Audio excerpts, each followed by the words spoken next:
Hey, this is Ivan, and here is my daily rant. And it's about time to pay taxes, so I want to show you something here. What's going on? Here is a brief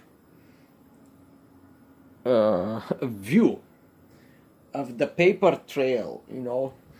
So these are the receipts for how well you do this year. So you have to pay, after the year, you have to pay the cut. If you do well, you gotta pay your cut. You gotta pay the cut to the bosses that runs the world. These people that somehow take your value and they manipulate your freedoms, but you still have to pay them. And here behind me, it's some new freedom fighters. These are people that I put them on the screen here, and let's hear what they are about to say. The title, by the way, it says submission. Peter Joseph and a hippie sitting in a tree. This is about like a couple of days video produced. So these people, like Peter Joseph, is one of the frontiers of the New World. The New World. This is not the New World Order that you can hear from the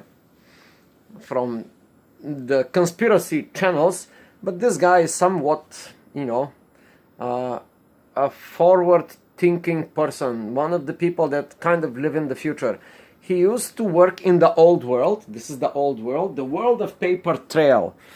And what is this old world? I'm gonna give brief description. Just the brief description would be like simply this: the old world. It's simply an accounting system of value exchange. Somehow, these banksters convinced everybody that they have to, at the end of the year, like around April 17, right? April whatever.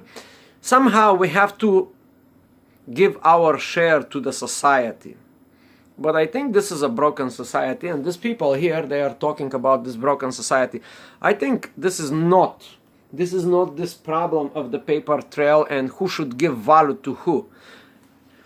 So I want to make a few clarification. What this system is, according to another great philosopher of our times in the 70s, he just says this, all the money and all this paperwork is actually an accounting system of who owns what to who.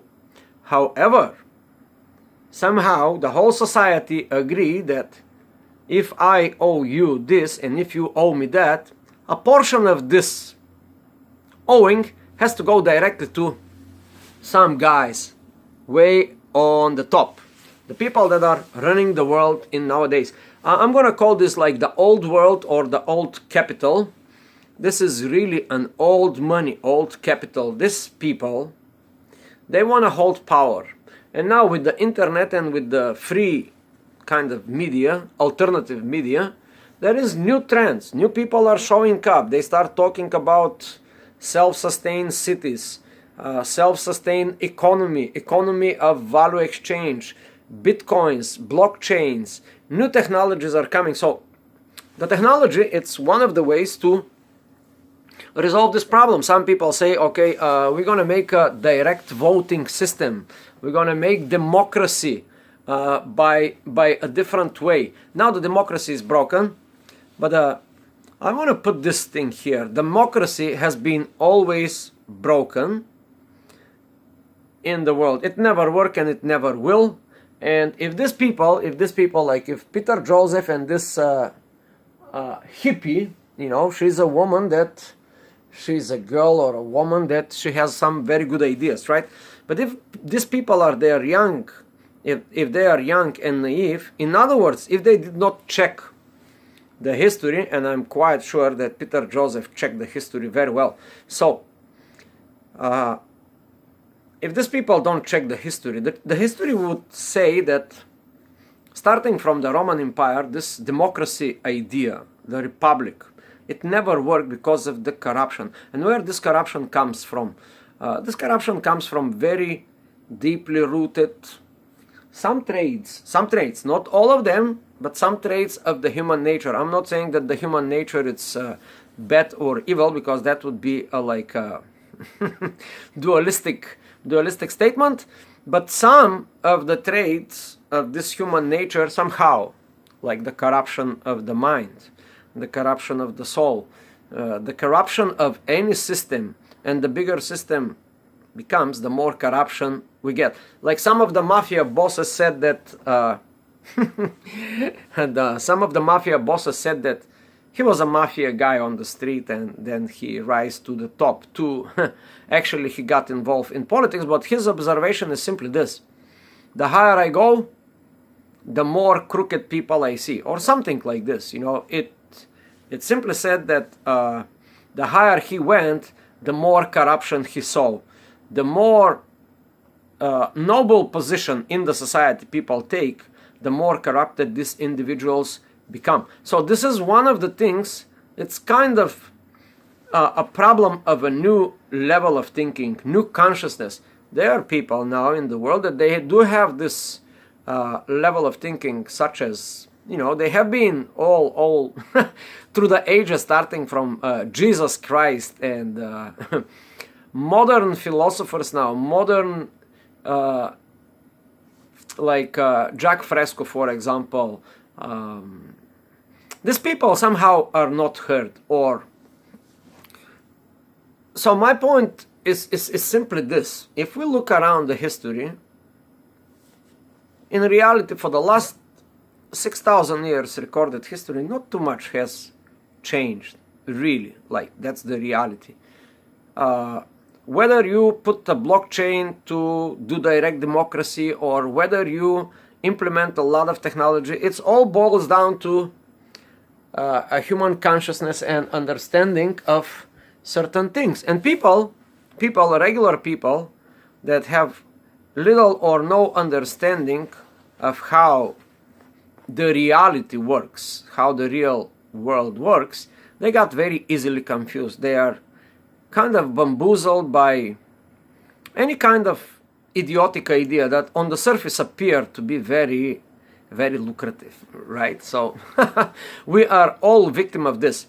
And now there is a reason for that, because in the verge of this new world, the old money, or the old capital keeps resisting. And I will give you now, I've been in business for many years, so I will give you like direct example of a business. In order for business to sustain, it has to grow. Like, that's what they're going to teach you in the business school. So now a lot of people in business, they got poisoned by this idea. So in order for you to sustain, you have to compete, you have to kill the other guy, you have to kill the other corporation. You can see it. I don't have to show you these things. You can just go in internet and put Apple versus Samsung, and you're going to see millions of materials, entry, articles, and all these people somehow miss the whole point. They would be never one versus the other. It will be always like this in the world. And let's hear what these people are talking about in the next. I'm going to give them a good 2 minutes of, and this video will be long, but I think it's an important video. So let's give them a few more minutes to say something to Peter Joseph and to those who say democracy, those who say republic. I think we all really want the same thing in the end, which is peace, love over fear, peace and unity and coming together. And as far as money and politics, we'll be interviewing G. Edward Griffin next week. This is kind of a pre-announcement.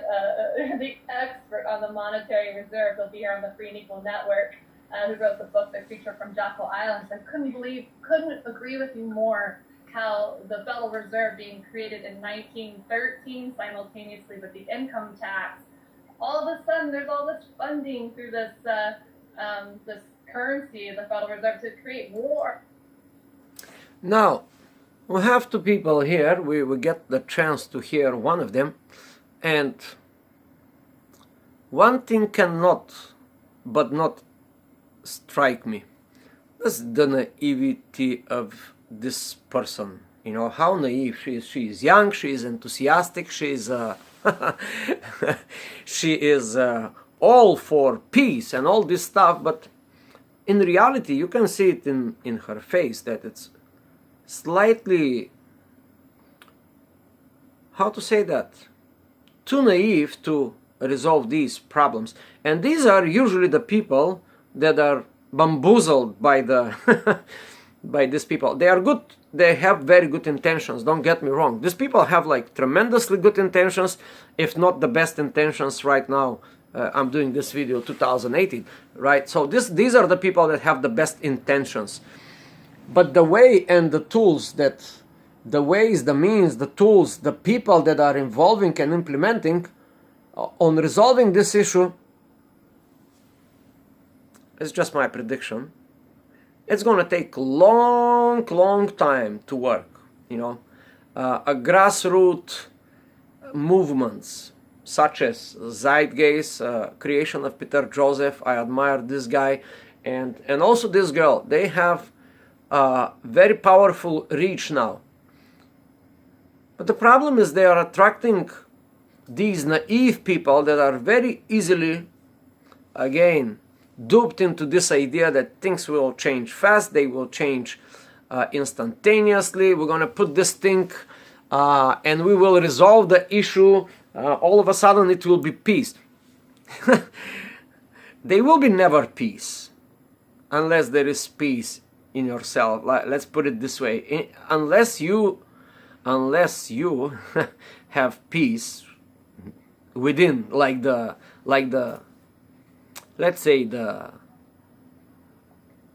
yogis, or the, how to say, the mystics are saying, or the Zen people, or the Buddhists.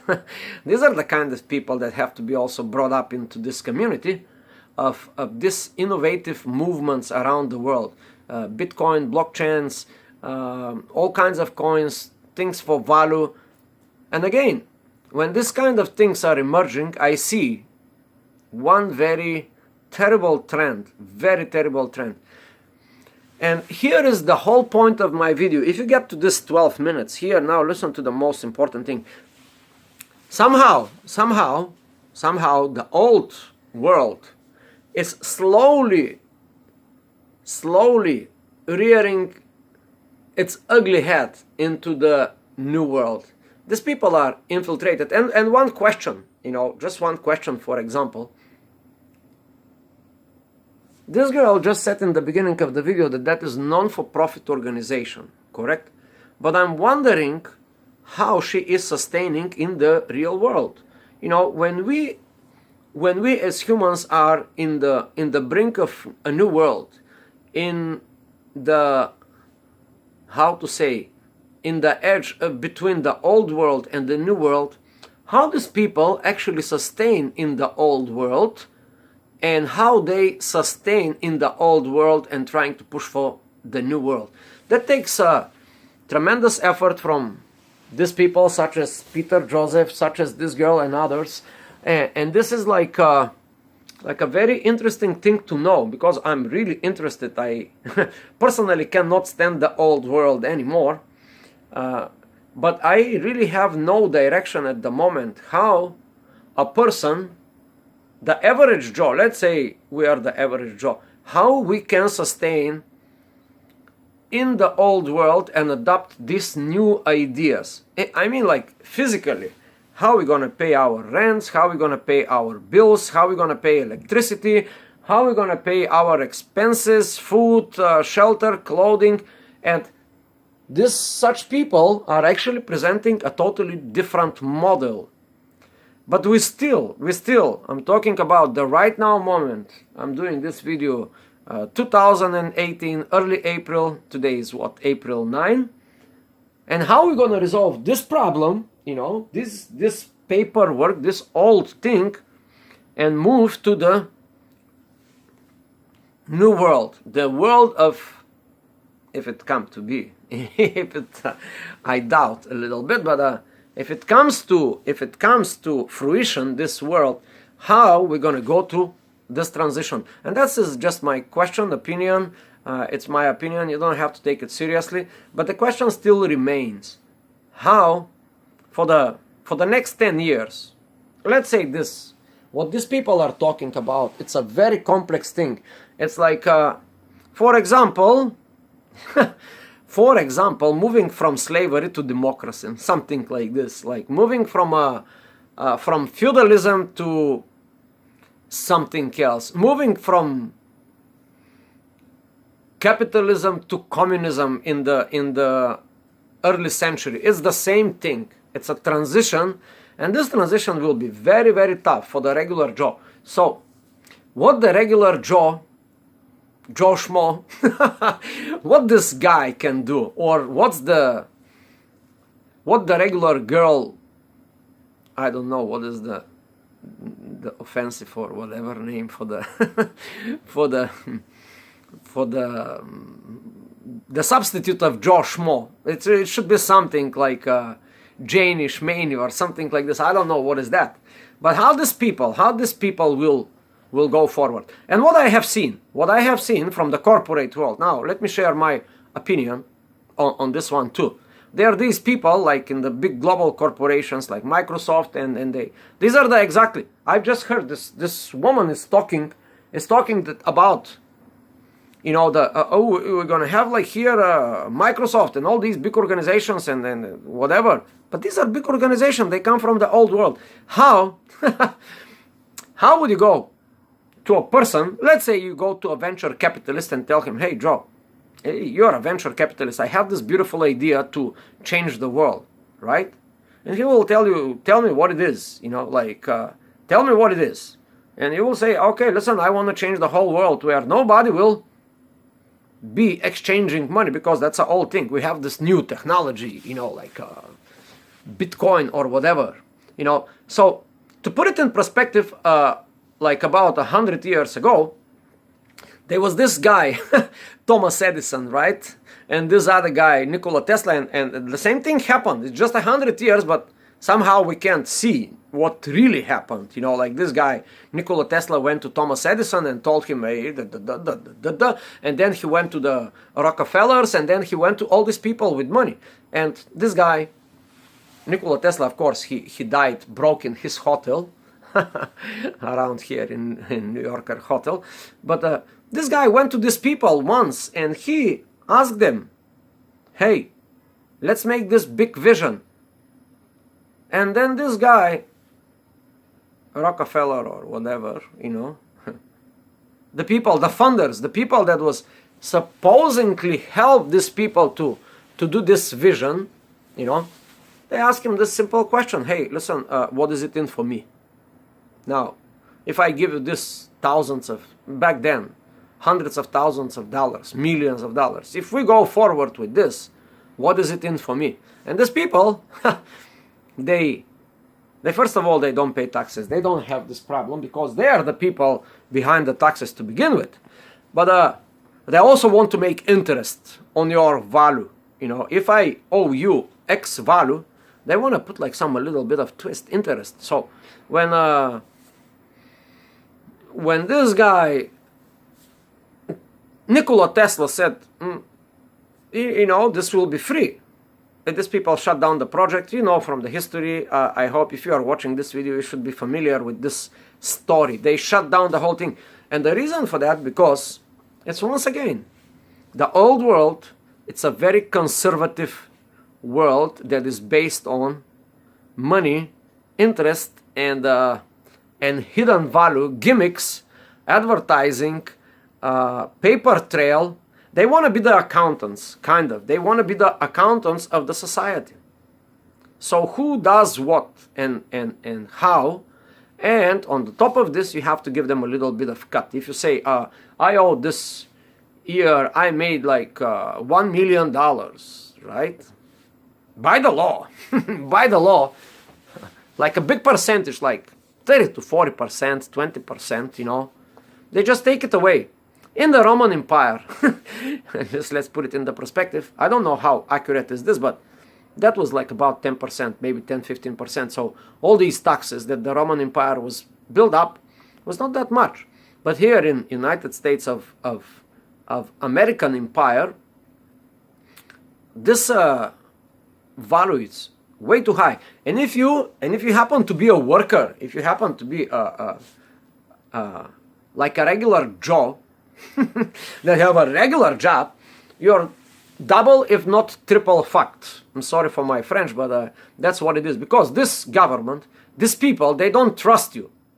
You're supposed to trust them, you're supposed to elect them, you're supposed to send them, and that's not really how it works, you know. It's like when you send them, it was a beautiful idea in historically when America was founded. You send these representatives and their families are staying in your town, and you kind of take care, like the people take care of their estates and their things. And of course, these people that go to represent the people, if the people watch their back, if they manage their property, if they make sure their families are safe, you know, these people, they have vested interest. The people that you send there, the representatives, they do have a vested interest in protecting your rights, whatever that might be. First Amendment, Third Amendment. There's like all big corrupted system now that none of this is working. It's just it's just one system called UCC law that most of the people are not familiar with. But again,